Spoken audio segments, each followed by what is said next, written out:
अपन नया चैप्टर डालेंगे, है ना। और नया चैप्टर डालें आप राजस्थान में मृदा।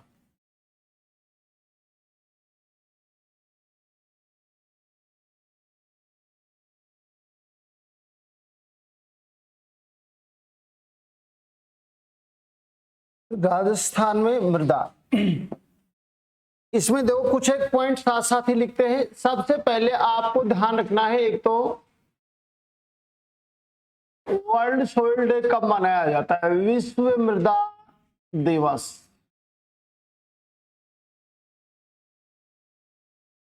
बताओ कब होता है। विश्व मृदा दिवस होता है प्रत्येक वर्ष 5 दिसंबर को। विश्व मृदा दिवस कब मनाया जाता है, प्रत्येक वर्ष 5 दिसंबर को। कब से मना रहे हैं, या फिर यूं पूछा जाए कि सबसे पहले विश्व मृदा दिवस कब मनाया गया था, तो अपन यूं लिख दें कि 2014 से। तो आप समझ जाएंगे विश्व मृदा दिवस कब से मनाया जाने लगा है, 2014 से। पहली बार 2014 में मनाया गया था विश्व मृदा दिवस। उसके बाद हर वर्ष 5 दिसंबर को किस रूप में मनाते हैं अपन, विश्व मृदा दिवस के रूप में मनाते हैं। अब इस वाले पॉइंट को अगर करंट अफेयर से जोड़ा जाए तो देखो अभी कौन सा वर्ष चल रहा है, 2024 चल रहा है। तो 2024 का तो 5 दिसंबर आ गया क्या, नहीं आया। लेकिन 2023 का 5 दिसंबर जरूर चला गया। तो 2023 में भी 5 दिसंबर को क्या मनाया गया था, विश्व मृदा दिवस मनाया गया था। तो उस दिवस की कोई थीम भी रखी गई होगी। तो भाई अब 2024 में 5 दिसंबर के दिन विश्व मृदा दिवस मनाया जाएगा, उसकी एक नई थीम पेश की जाएगी। लेकिन वो तो भविष्य की बात होगी। लेकिन लेटेस्ट या लास्ट अंतिम बार जो 23 में 5 दिसंबर के दिन विश्व मृदा दिवस मनाया गया, उसकी थीम पूछी जा सकती है ना। तो अपने को लिखना है विश्व मृदा दिवस 2023 की थीम। नेक्स्ट लाइन पे लिखेंगे विश्व मृदा दिवस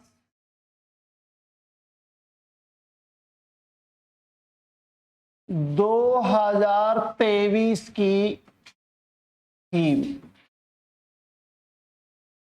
तो थीम पूछी जाए तो आपको लिखना है थीम क्या थी, मृदा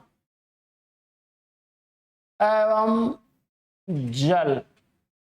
फिर विसर्ग लगाना है थोड़ा से गैप के बाद में, मृदा एवं जल। फिर विसर्ग के बाद लिखना है जीवन का स्रोत।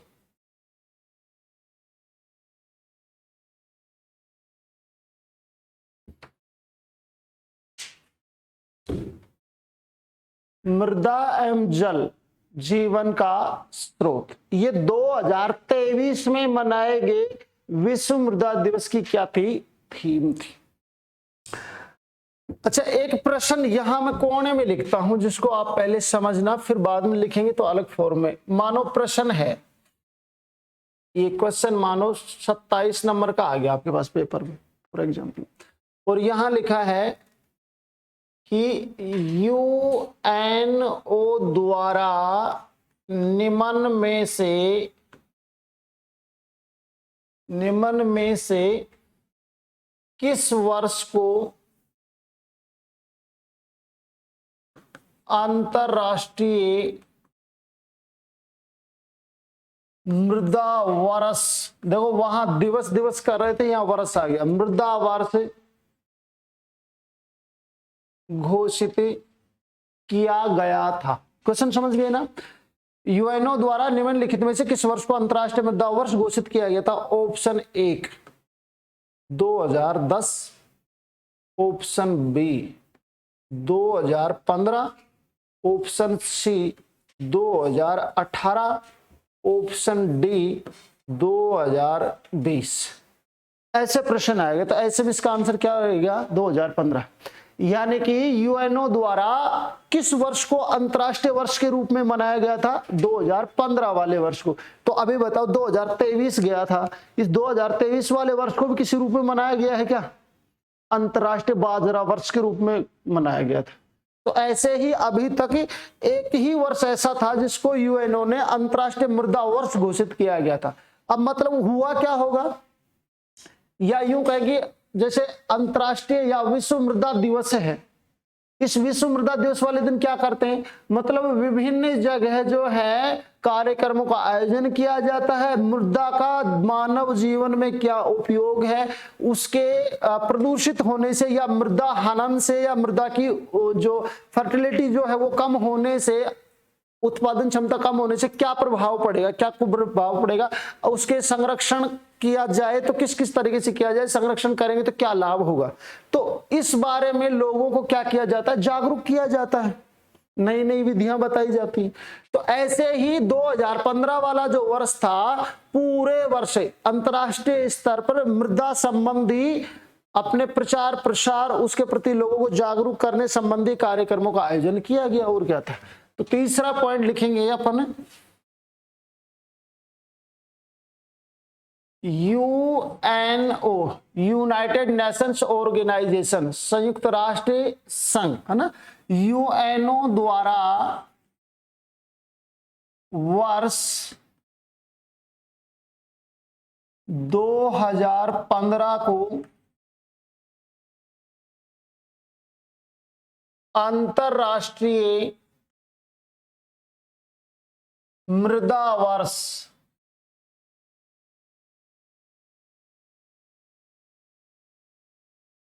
अंतरराष्ट्रीय मृदा वर्ष घोषित किया गया था।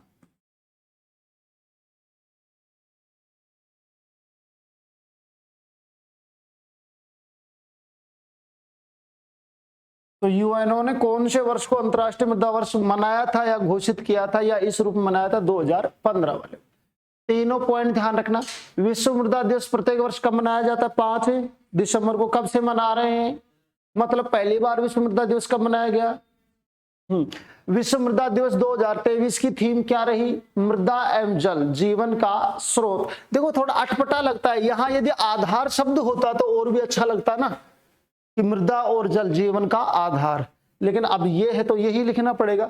और यूएनओ ने कौन सा वर्ष था जिसको अंतरराष्ट्रीय मृदा वर्ष घोषित किया था या मनाया था इस रूप में, 2015 वाले वर्ष को। तो ये तो सामान्य 3 बातें होगी। अब हम बात करेंगे शब्द उत्पत्ति की, शब्द उत्पत्ति की।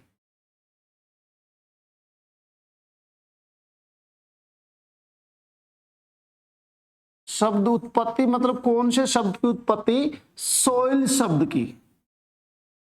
कौन से शब्द की उत्पत्ति की बात कर रहे हैं, सोइल। सोइल इंग्लिश में है, जिसका हिंदी क्या होगा, मृदा होगा। तो पहले आप सुन लें, तो सोइल शब्द की उत्पत्ति लैटिन भाषा के सोलम शब्द से हुई है। सोइल शब्द की उत्पत्ति लैटिन भाषा के किस शब्द से हुई है, सोलम से, SOLUM, सोलम, जिसका अर्थ मतलब सोलम का अर्थ होता है फर्श। देखो 2 शब्द है यहां, एक तरफ तो हमारे पास है सोइल, ये सोइल इंग्लिश वर्ड है, इसका है इंग्लिश का। और ये जो आप सोइल देख रहे हैं, ये सोइल लैटिन भाषा के कौन से शब्द से बना है, सोलम से। सोलम जो है ये लैटिन का हो गया। अब देखो इसका इंग्लिश जो चल रहा है, ये इंग्लिश में है सोइल, इसका हिंदी करोगे तो क्या मतलब निकलेगा, मृदा। और इस सोलम का जो कि लैटिन का है, इसका हिंदी करोगे तो इसका मतलब निकलेगा फर्श। सीधी सीधी बातें हैं। हमारे पास एक शब्द है सोइल, एक शब्द है सोलम। सोइल इंग्लिश का है और सोलम लैटिन का है। लैटिन के सोलम से क्या बना, सोइल। अब सोइल और सोलम दोनों का हिंदी अर्थ करें तो सोइल का मतलब मृदा और सोलम का मतलब फर्श। तो हम ये कहना चाहते हैं कि सोइल शब्द की उत्पत्ति लैटिन भाषा के सोलम शब्द से हुई है, जिसका अर्थ फर्श होता है। तो यहां लिखेंगे, लिखें सोइल शब्द की उत्पत्ति, सोइल शब्द की उत्पत्ति लैटिन भाषा के, लैटिन भाषा के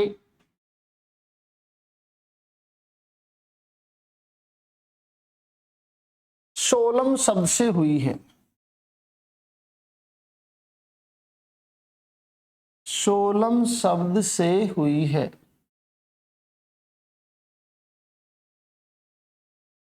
सोलम शब्द से हुई है जिसका अर्थ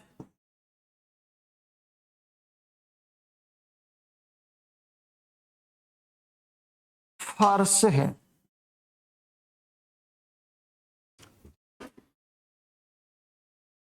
सोलम शब्द जो है ये लैटिन भाषा का है और इसी सोलम से सोइल बना है। सोइल का मतलब है मृदा, सोलम का शब्द है फर्श।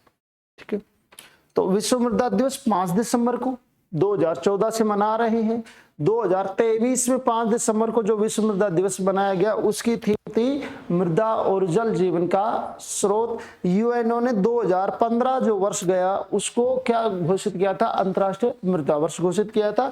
सोइल शब्द की उत्पत्ति लैटिन भाषा के सोलम शब्द से हुई है जिसका अर्थ होता है फर्श।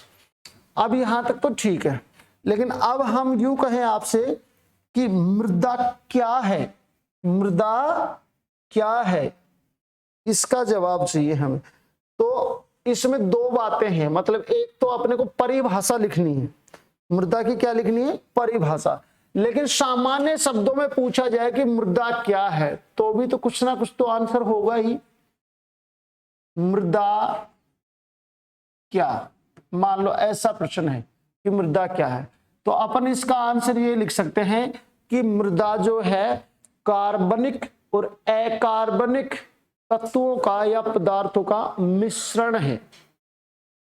भाई जो मृदा है, अब इसकी परिभाषा में बता दूं, देखो परिभाषा तो बहुत सारे जो भूवैज्ञानिक हैं उन्होंने दी है, लेकिन जो वर्तमान में सर्वश्रेष्ठ परिभाषा जो मृदा के संदर्भ में मानी जाती है वो अमेरिकी भूवैज्ञानिक डॉक्टर बेनेट की मानी जाती है। डॉक्टर बेनेट परिभाषा में क्या कहते हैं या क्या बताते हैं कि भूपृष्ठ पर मिलने वाले असंगठित पदार्थों से मिलकर बनी वह ऊपरी परत, भूपृष्ठ पर या भूपृष्ठ पर मिलने वाले असंगठित पदार्थों की वह ऊपरी परत जो मूल चट्टानों के विखंडित चूर्ण और वनस्पति के योग से बनी होती, क्या कहते हैं, मृदा।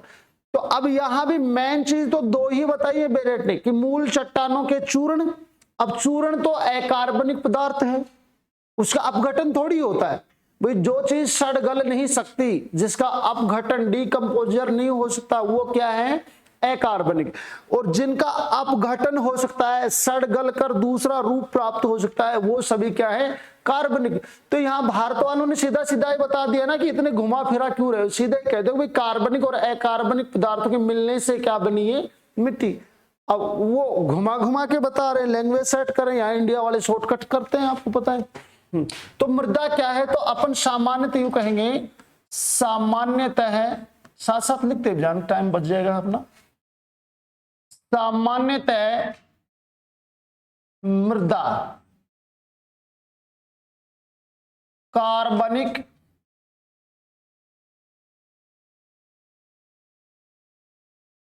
तथा अकार्बनिक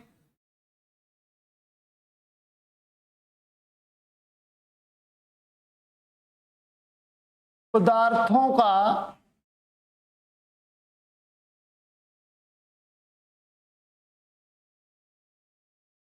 मिश्रण है।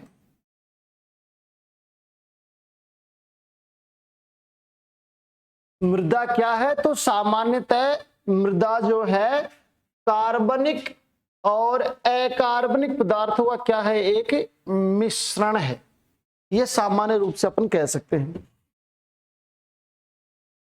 अब इसकी परिभाषा जो है मृदा की, वो परिभाषा लिखें।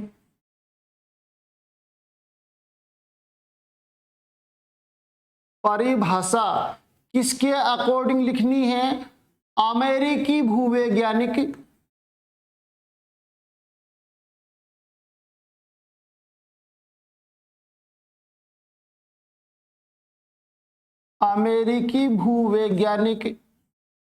डॉक्टर बेनेट के अनुसार परिभाषा लिखनी है।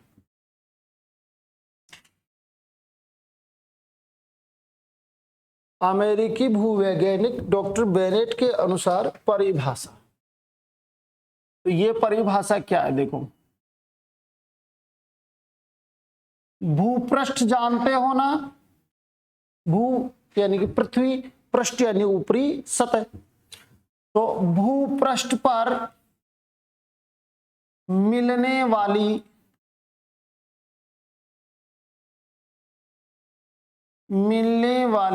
असंगठित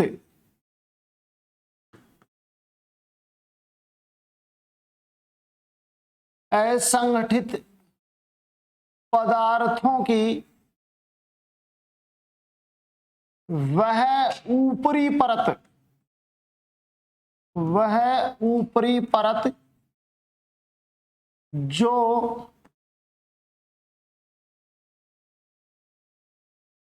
मूल चट्टानों के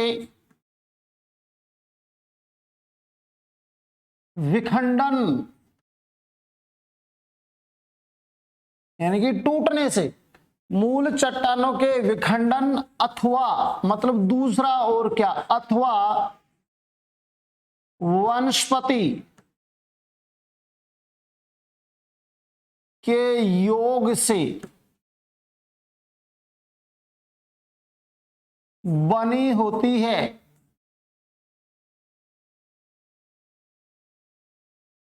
मृदा कहलाती है।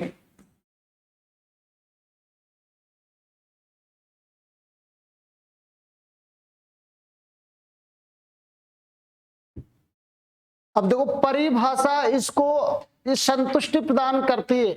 इससे प्रश्न बनने का एक ही ऑप्शन मिलता है कि इस परिभाषा को तो बनाया जाए प्रश्न और इसके ऑप्शन में दिए जाए भूवैज्ञानिकों के नाम और पूछा जाए कि उक्त परिभाषा निम्न में से किस भूवैज्ञानिक द्वारा दी गई।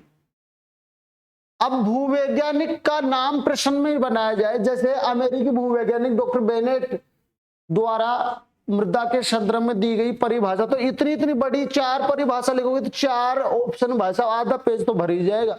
तो प्रश्न में हमेशा परिभाषा प्रश्न में ही आती है और ऑप्शन में दिए जाते हैं भूवैज्ञानिकों के नाम, फिर चुनना होता है कि ये परिभाषा किस भूवैज्ञानिक की है।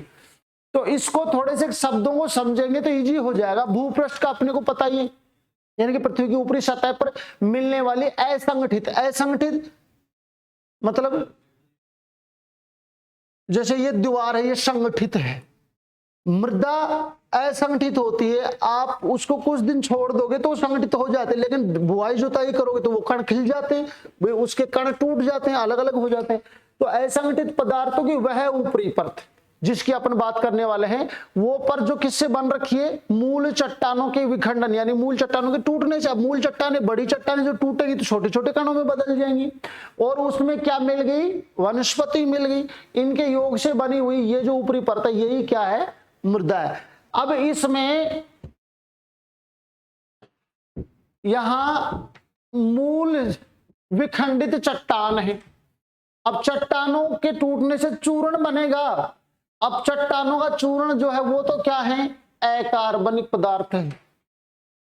भाई मिट्टी का चूर्ण जो है यानी कि वो मूल चट्टानों के कण ही तो हैं, तो वो सड़गलते थोड़ी है, जिसका अपघटन थोड़ी हो सकता है, तो वो तो हो गए अकार्बनिक पदार्थ।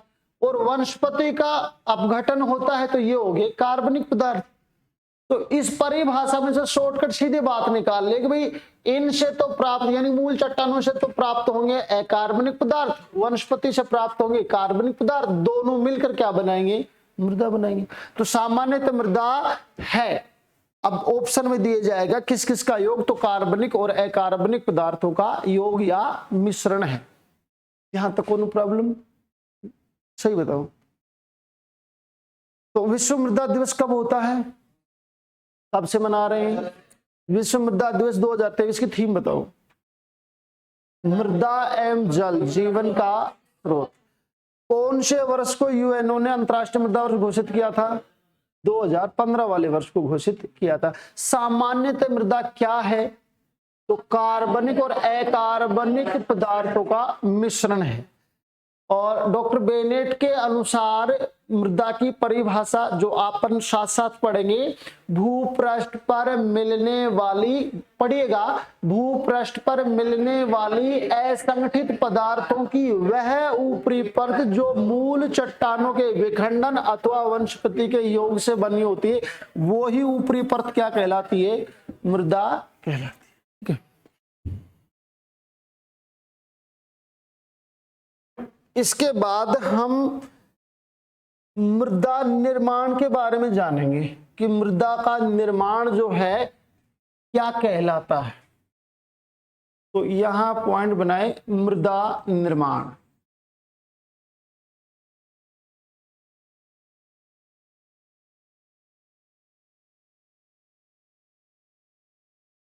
तो समझिएगा, देखो मृदा निर्माण की प्रक्रिया, अब मृदा बन कैसे रही है, वो तो सीधी सी प्रक्रिया है।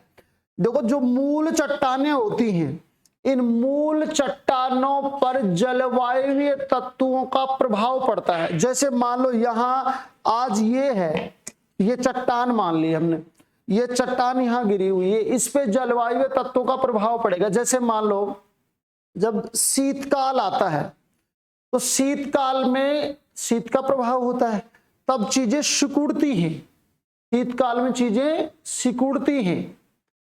अब ये चट्टान पर जब शीतकाल का प्रभाव पड़ेगा तो ये सिकुड़ेगी। जब शीतकाल के बाद ग्रीष्म काल आ जाए, मान तो ग्रीष्म काल में प्रसार होता है चीजों का, चीजें फूलती हैं। और गर्म चीजों पर यदि वर्षा हो जाए तो फिर वो चटक जाती है। तो कालांतर में ऐसे ही बहुत 100, 200, 500, हजारों वर्षों का समय गुजरता है, तब प्राकृतिक रूप से ही चट्टानें विखंडित होने लगती है, टूटने लगती है बिना किसी मानवीय हस्तक्षेप के। ऐसे में बड़ी चट्टानें छोटे कणों में, छोटे कण और अत्यधिक बारीक कणों में परिवर्तित होते जाते हैं और उनमें वनस्पति सड़गल कर मिलती जाती है। तो इस प्रकार ये मृदा बनती है। लेकिन मेन बात यह है कि मृदा बनने की या मृदा निर्माण की जो प्रक्रिया है ये क्या कहलाती है? तो मृदा निर्माण की प्रक्रिया पेडोजेनेसिस कहलाती है। क्या कहलाती है? पेडोजेनेसिस को हिंदी में कहेंगे तो मृदा जनन। और मृदा जनन अर्थात पेडोजेनेसिस जो है ये एक कैसी प्रक्रिया है? तो ये एक धीमी और एक दीर्घकालीन प्रक्रिया है, मतलब बहुत धीरे धीरे संपन्न होती है ये प्रक्रिया। मतलब मिट्टी बनने की जो प्रक्रिया है बहुत ही धीमी है और दीर्घकालीन है, मतलब बहुत लंबा हजारों वर्षों का समय लगता है किसको बनने में? मिट्टी बनने में। अब हम आपसे एक प्रश्न पूछें कि मृदा नवीकरणीय तत्व है या अनवीकरणीय? बताओ। नवीकरणीय नहीं, ये हमेशा गलत कर देगा। अनवीकरणीय है। क्यों? क्योंकि मृदा निर्माण की प्रक्रिया अत्यंत धीमी और बहुत लंबी प्रक्रिया है, इसलिए इसको किस श्रेणी में रखा जाता है? अनवीकरणीय तत्वों में रखा जाता है। तो लिखिएगा मृदा निर्माण, यहां लिखेंगे मृदा निर्माण की प्रक्रिया। आप लिखें मृदा निर्माण की प्रक्रिया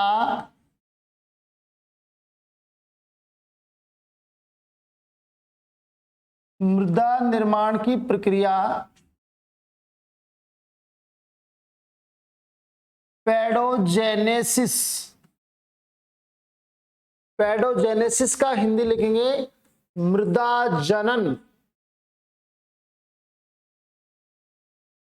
मृदा जनन कहलाती है।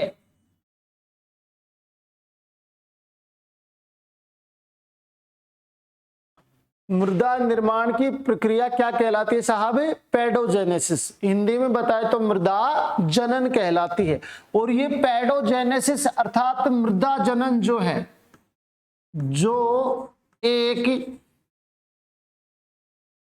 अत्यंत धीमी एवं दीर्घकालीन, मतलब लंबे समय में संपन्न होने वाली दीर्घकालीन प्रक्रिया है।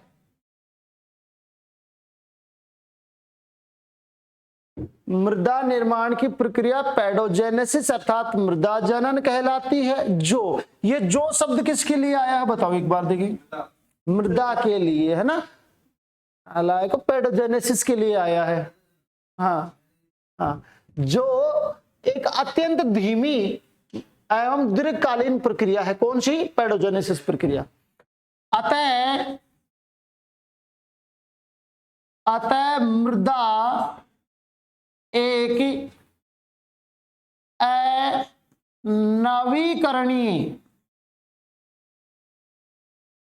एक अनवीकरणीय प्राकृतिक पदार्थ है।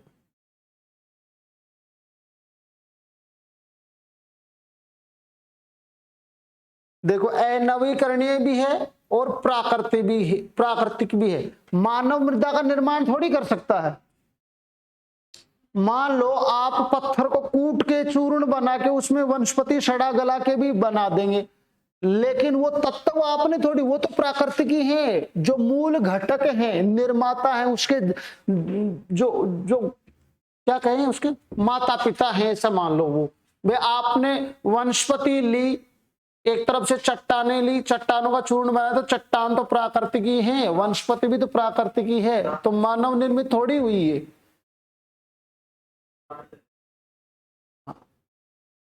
तो ये तो होगी मृदा निर्माण की प्रक्रिया के बारे में जाना। तो मृदा निर्माण, इसके बारे में अगर जानना चाहे तो 2-3 बातें याद रखनी है। आपसे पूछी जाए मृदा निर्माण की प्रक्रिया क्या कहलाती है, तो पेडोजेनेसिस कहलाती है।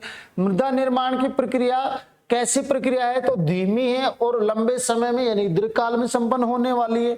इस हिसाब से देखें तो मृदा क्या है, कैसा तत्व या कैसा पदार्थ है, एक अनवीकरणीय प्राकृतिक पदार्थ है।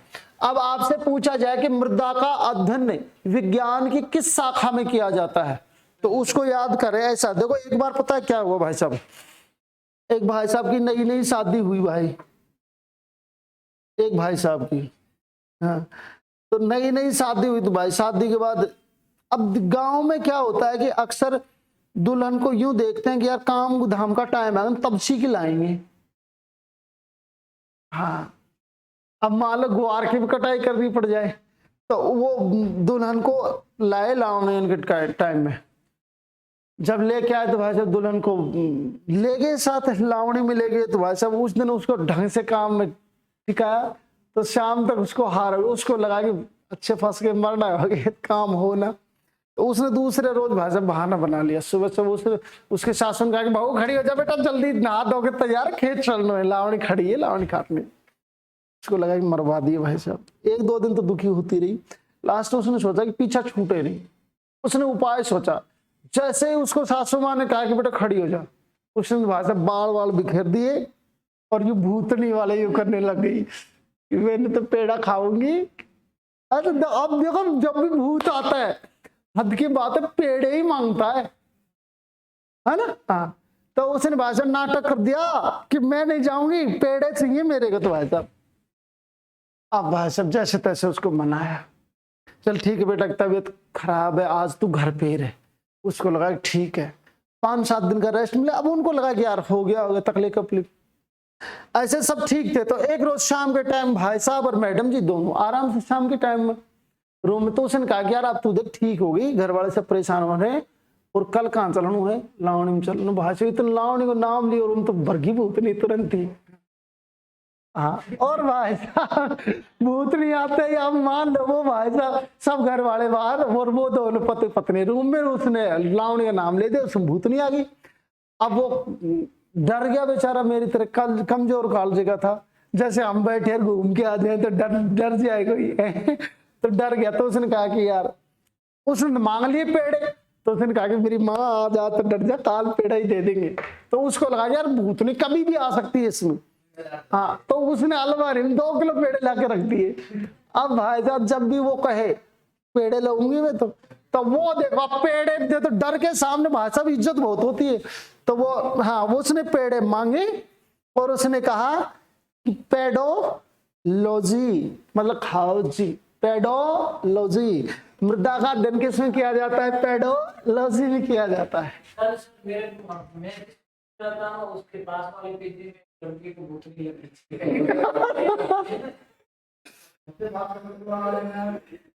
रात को 12 बजे लाइट गई रूम में एक लड़की अकेली सो रही थी। अचानक तो तू क्या चाह रहा था, अकेली सोएगी और नहीं? मतलब मैं कल यहाँ पे गया तो पुलिस वहाँ आई हुई थी, खतरनाक माहौल बना हुआ था। तब मैंने वो बात सुनी कि बात है क्या, हाँ, उस पुलिस वाले को बयान दे रही थी। लाइट गई इतना, हमेशा कैमरे बंद रहते हैं 12 और 1 बजे के बीच में रात को, जबकि उस दिन कैमरे बंद कर दिए। फिर हुआ क्या, उस लड़की के रूम में अचानक एक लड़की डायल का रूप बना करके, जैसे लाइट गई ना तो मोबाइल में वो वीडियो वाली आवाज निकाली पहले। फिर वो लड़की, दूसरी लड़की ने ऐसा वेश किया तो उसकी छाती के ऊपर जाकर बैठ के उसका गला दबाना शुरू कर दिया लड़की। दोनों प्री प्लान किया था कुछ ढंग से करना। हाँ, वो फिर तो क्या हुआ, पुलिस आई ना तो पुलिस वालों को बोला कि क्या हुआ, तो उसने वो सारी घटना बताई कैसे कि मेरा गला दबा दिया, भूतनी आ गई रे। लड़की सच में ऐसे वो काम कर रही है ऐसे। वो मजाक कर दिया किसी ने जबरदस्त उसके साथ। ने वो सारा सीन बताया। फिर वो एक लड़की को लेकर भाग गए।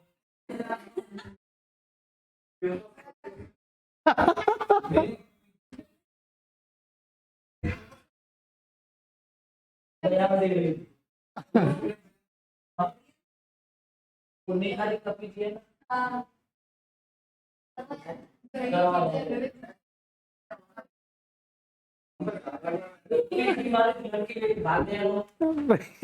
ऐसा ही होता है, चलो छोड़ो उसको, तो आप टॉपिक में आ जाओ, है ना। तो देखो मृदा का अध्ययन जो है, आप दोनों तरह से, मतलब बात एक ही होगी, जैसे हम यूं कहें कि मृदा का अध्ययन क्या कहलाता है, तब भी आपको पेडोलॉजी ही कहना है, और ये कहा जाए कि मृदा का अध्ययन विज्ञान की किस शाखा में किया जाता है, तब भी आंसर पेडोलॉजी ही आएगा। तो लिखेंगे यहां मृदा अध्ययन में, मृदा का अध्ययन है, मृदा का अध्ययन पेडोलॉजी। अब पेडोलॉजी का हिंदी करेंगे तो मृदा विज्ञान।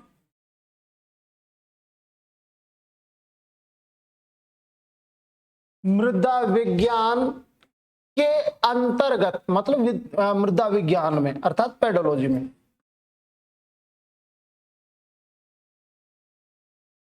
मृदा विज्ञान के अंतर्गत एक प्राकृतिक अनवीकरणीय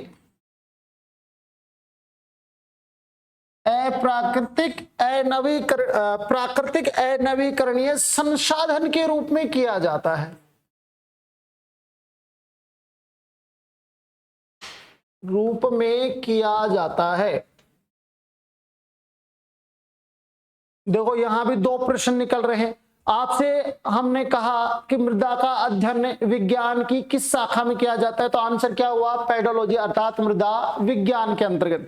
अब दूसरा प्रश्न, मृदा का अध्ययन पेडोलॉजी के अंतर्गत किस रूप में किया जाता है, तो प्राकृतिक अनवीकरणीय संसाधन के रूप में किया जाता है।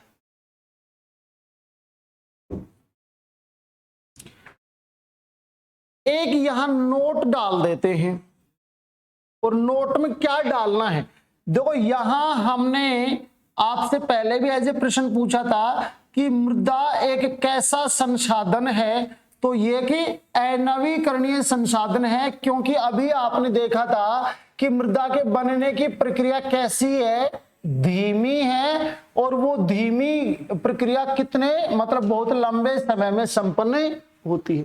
लेकिन मृदा के अंदर एक घटक आता है, एक तत्व आता है, ह्यूमस, सुना होगा ना, ह्यूमस। देखो मृदा तो एक अनवीकरणीय तत्व हो गया, लेकिन मृदा में पाया जाने वाला ह्यूमस जो है, ये एक नवीकरणीय तत्व है। एक मृदा है, और मृदा में मान लो आपने वनस्पति सड़ा दी, गला दी, तभी तो ह्यूमस होगा। अब पहले तो इसको ही जान लेते हैं कि ह्यूमस होती क्या है। तो मूल कार्बनिक पदार्थों के अपघटन के उपरांत प्राप्त अंतिम उत्पाद क्या कहलाता है, ह्यूमस कहलाता है। अंतिम उत्पाद मतलब किसी चीज का आप अपघटन कर रहे हैं और जितना संभव हो सके उतना अपघटन कर दिया। अब आप उस स्टेज पे पहुंच गए जहां से आगे अब और उसका क्या नहीं हो सकता, अपघटन नहीं हो सकता। तो अपघटन की प्रक्रिया से गुजरने के बाद लास्ट में जो उत्पाद प्राप्त होता है वही क्या होता है, हुम्स होता है। तो पहले तो इसको लिखेंगे कि हुम्स क्या है, नोट में लिखेंगे इसको, ये लिख लिया ना सबने, है ना। तो हुम्स में लिखेंगे, लिखना मूल कार्बनिक, देखो अकार्बनिक पदार्थों का तो अपघटन होता ही नहीं है ना, सिर्फ कार्बनिक पदार्थों का होता है। तो मूल कार्बनिक पदार्थों के अपघटन,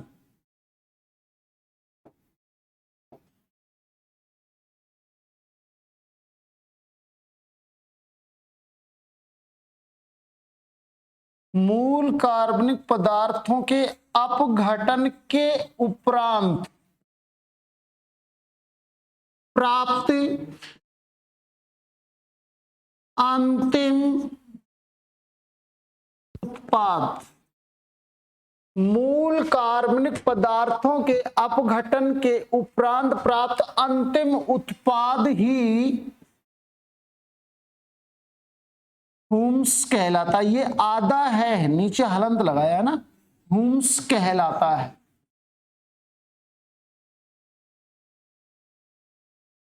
जो कि ये जो कि शब्द किसके लिए है, हुम्स के लिए है ना, जो कि एक नवीकरणीय तत्व होता है।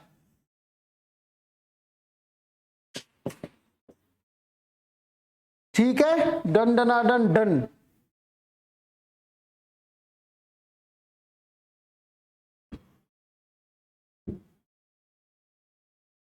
तो मिट्टी तो हुई, मतलब मृदा तो हुई नवीकरणीय नहीं अनवीकरणीय, लेकिन मिट्टी में उपस्थित हुम्स क्या हुआ, नवीकरणीय तत्व। अंतर हो गया। अच्छा जी, अब हमसे पूछा जाए कि भूविज्ञान का जनक किसे माना जाता है, मृदा विज्ञान का जनक किसे माना जाता है, तो मृदा विज्ञान का जनक माना जाता है डॉक्टर वी डोकुचेव को, जो कि एक डॉक्टर वी डोकुचेव, डॉक्टर वी डोकुचेव जो कि एक रशियन भूवैज्ञानिक है, मतलब रूस के यार इंडिया के, इंडियन रशिया के रशियन। अब आपको तो भगवान जाने क्या ही दिमाग पकड़ो है तुम्हारा। तो अब अपने को लिखना है मृदा विज्ञान का जनक।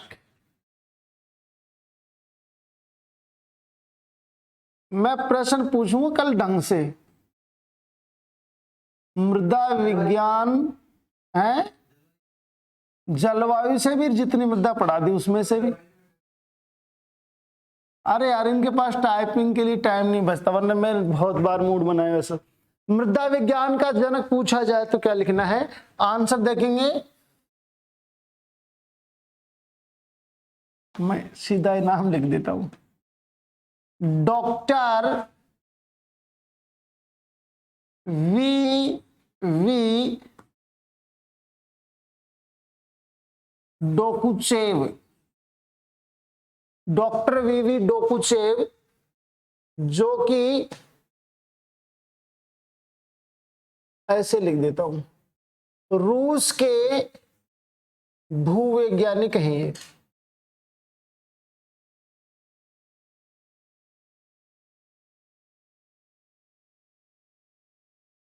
कहां के भूवैज्ञानिक हैं, रूस के। तो रूस के भूवैज्ञानिक डॉक्टर वी डोकुचेव को ही मृदा विज्ञान का क्या माना जाता है, जनक माना जाता है। तो मृदा निर्माण की प्रक्रिया क्या कहलाती है, पेडोजेनेसिस। मृदा विज्ञान की प्रक्रिया क्या कहलाती है, मृदा जनन। हिंदी में कहे तो मृदा जनन, इंग्लिश में लाए तो क्या हो जाएगा, पेडोजेनेसिस। और पेडोजेनेसिस कैसी प्रक्रिया है,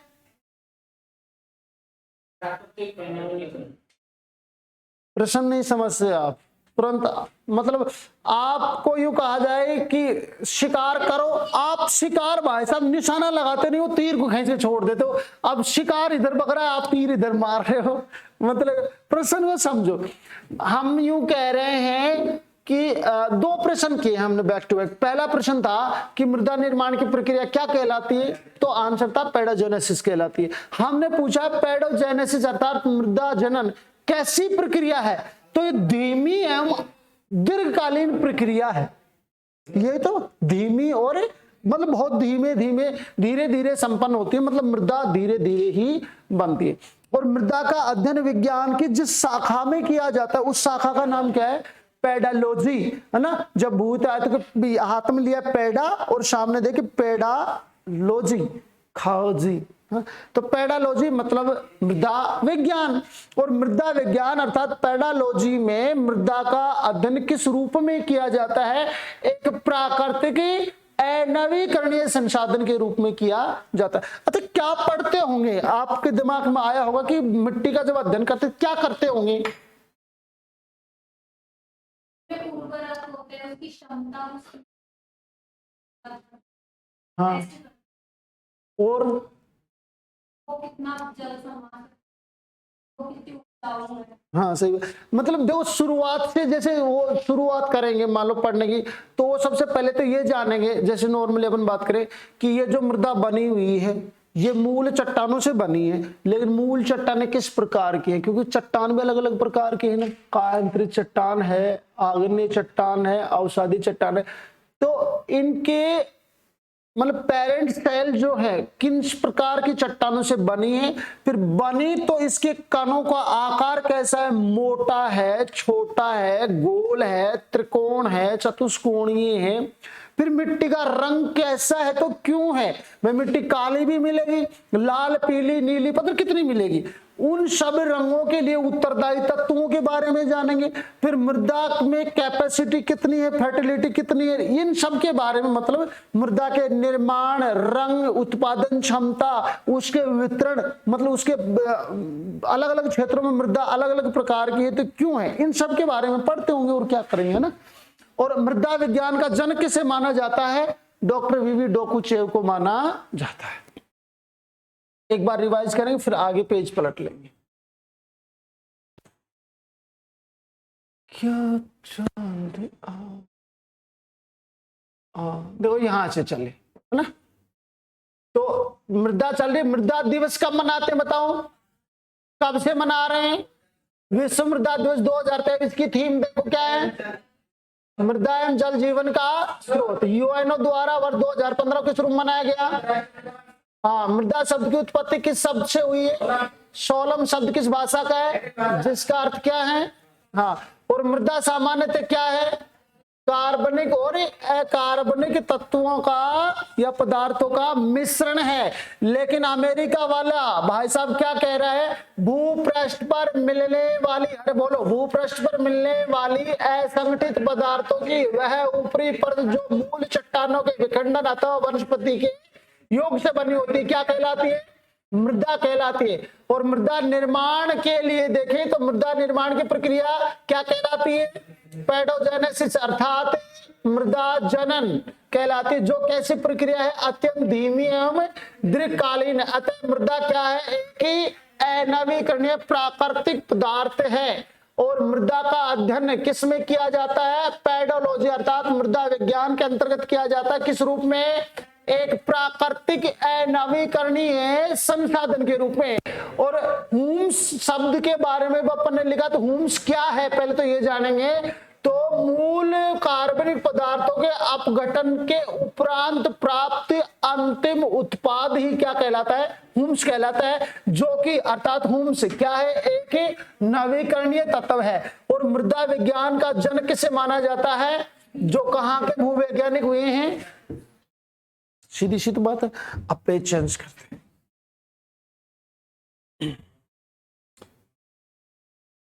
लिखिएगा आगे, उसी क्रम में पॉइंट बनाते जाना।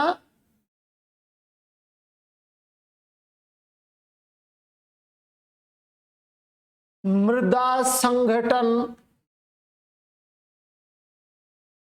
मृदा संगठन के तत्व,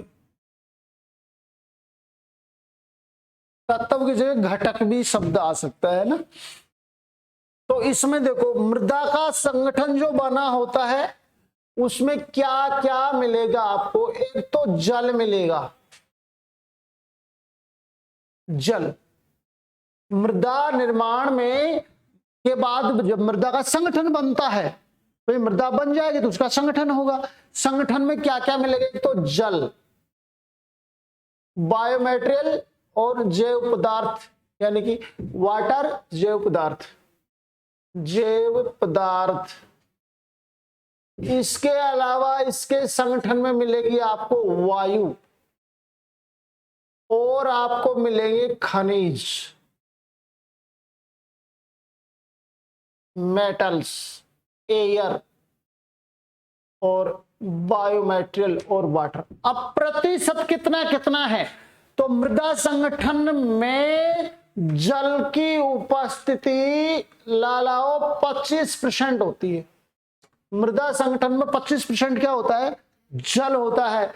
जैव पदार्थ होते हैं 5% और वायु होती है साहब 25% और खनिज पदार्थ होते हैं 45%। टोटल एड ग्रांड टोटल आएगा 100%। तो ये 100% लिखने की जरूरत नहीं, ऐसे छोड़। तो मृदा संगठन में किसकी उपस्थिति कितने % है ये भी आपको याद रखनी है।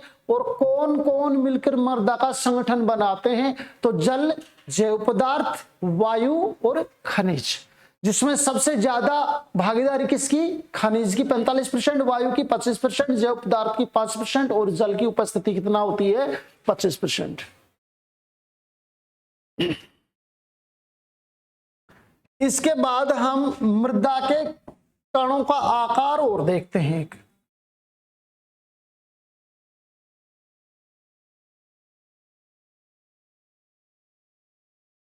मृदा कणों का आकार,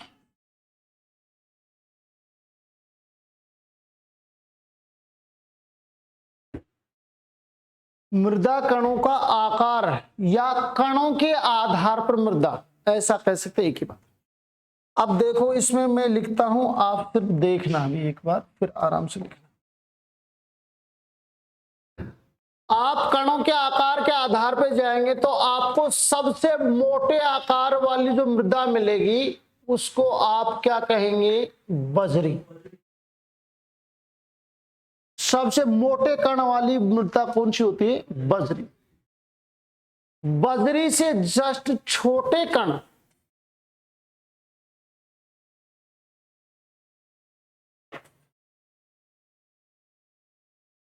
बालू कहो या बालू का कहो या बालू का रेत कहो, इससे छोटे आकार वाली जो होती है उसको कहते हैं गाद। और इससे भी छोटे कणों वाली जो आती है उसको कहते हैं मृत्तिका। क्या कहते हैं, मृत्तिका। मृत्तिका से छोटे कण और नहीं होते और बजरी से मोटे कण और मिट्टी के नहीं होते, फिर वो रोड़ी वगैरह आ जाएंगी। हाँ, जीरो रोड़ी वगैरह, मतलब बजरी यानी कि ये तो हो गया ग्रेवल। हाँ, कि कैसी सड़क है, ग्रेवल सड़क है, ग्रेवल रोड आता है ना। और बालू यानी कि सैंड, गाद यानी कि शिल्ट, मृत्तिका यानी कि क्ले। इसका हिंदी में ये ऐसे लिखी आ जाती है क्ले ना, इसलिए ये इसका ये लिख दिया जाता है। अब ये तो नाम हो गया, इनके कणों का आकार और प्रेजेंट कर दूं मैं साथ साथ। ये जो कण के आधार पर मृदा होगी, अब इसके कण जो हैं इनका आकार क्या रहेगा, देखो।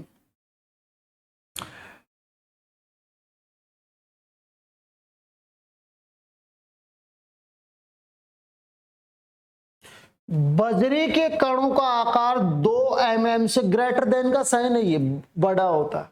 तो जो मृदा यानी कि वह मृदा जिसके कणों का आकार 2 mm या 2 mm से अधिक मोटा हो वो क्या कहलाएगी?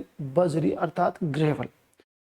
अब हम आपसे यूं कहें कि ठीक है 2 mm या 2 mm से अधिक मोटाई वाली तो बजरी हो गई, लेकिन 2 mm मतलब बालू रेत जो है उसके कणों का आकार क्या होता है, यही तो मतलब। तो इसके जो आकार हैं कणों का, बालू रेत के कण जो है उनका आकार होता है 2 mm से 0.05 mm। 2 mm और 0.05 mm के बीच के आकार की मोटाई वाले कणों की मिट्टी क्या कहलाएगी? बोलो क्या कहलाएगी? और जिस मिट्टी के कण 2 mm या 2 mm से अधिक मोटे हैं वो बजरी। अब अपन आगे कहां पर? गाद पे। गाद वाले जो कण हैं इनकी मोटाई जो है 0.05 mm से और 0.002 mm तक होते हैं, ठीक है। और इधर जो मृत्तिका अर्थात क्ले है, क्ले में देखेंगे तो 0.002 mm से छोटे, इससे और ये तो ग्रेटर देन हो गया, छोटे, इससे छोटे। समझे आप कछु? ऐसे अगर दिमाग नहीं काम कर रहा, नहीं बैठ पा रहा, तो दूसरा तरीका और है लिखने का। अभी हमने मिट्टी लिखी, एक तो कौन सी? बजरी अर्थात ग्रेवल। दूसरे नंबर पे कौन सी लिखी अपन ने? बालू रेत या बालू का मतलब सैंड। तीसरे नंबर पे कौन सी लिखी अपन ने? गाद अर्थात सिल्ट। और चौथे नंबर पे कौन सी लिखी अपन ने? मृत्तिका अर्थात क्ले। अब ये तो मिट्टी का नाम हो गया। इसके कणों का आकार देखें तो सीधा अपन ये लिख सकते हैं 2 mm या इससे बड़े या मोटे, ठीक है। और बालू रेत जो है इसके कणों का आकार कितना होता है? 2 mm से 0.05 mm तक, ठीक है। और जो गाद है इसके कणों का आकार होता है 0.05 mm से 0.002 mm। और जो मृत्तिका अर्थात क्ले है इसके कणों का आकार होता है 0.002 mm या इससे कम या छोटे, ऐसे भी लिख सकते हैं।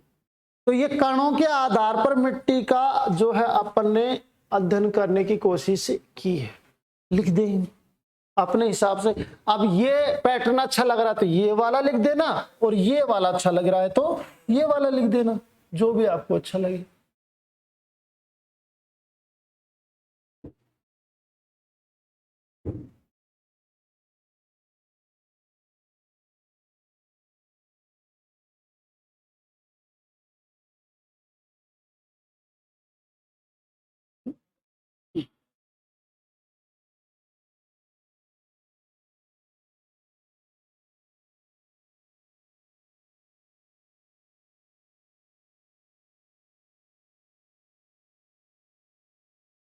देखो अभी तक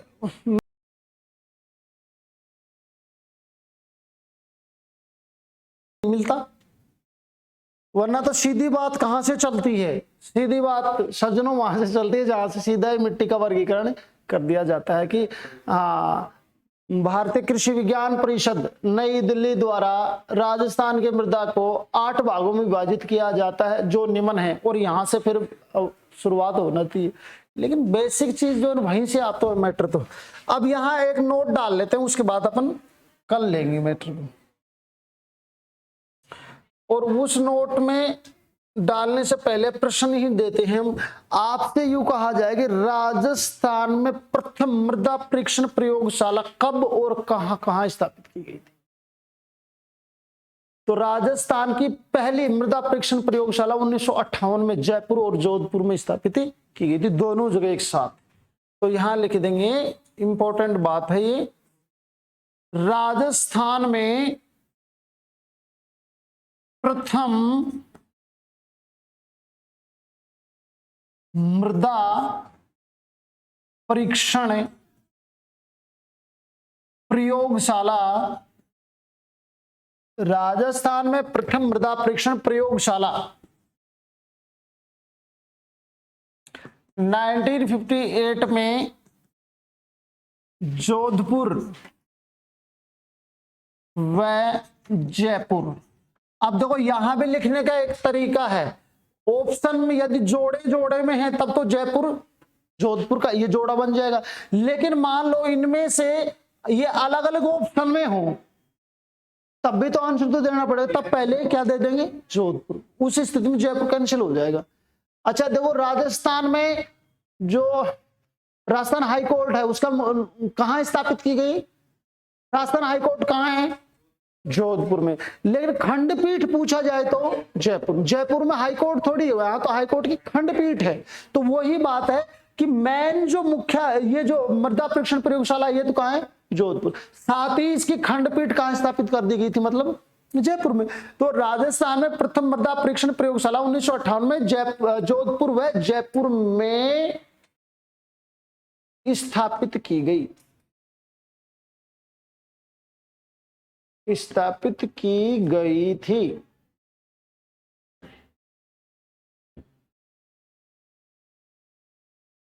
और कल कहां से लेंगे हम? थोड़ी और ले लूं कि थोड़ी सी देर और ले ले बदगर क्लास। अपन कल पढ़ेंगे रचना विधि के आधार पर मृदा, यहां से पढ़ना शुरू करेंगे। कल के लिए पॉइंट बना दें, रचना विधि के आधार पर, मतलब यहां से मृदा का वर्गीकरण शुरू हो गया।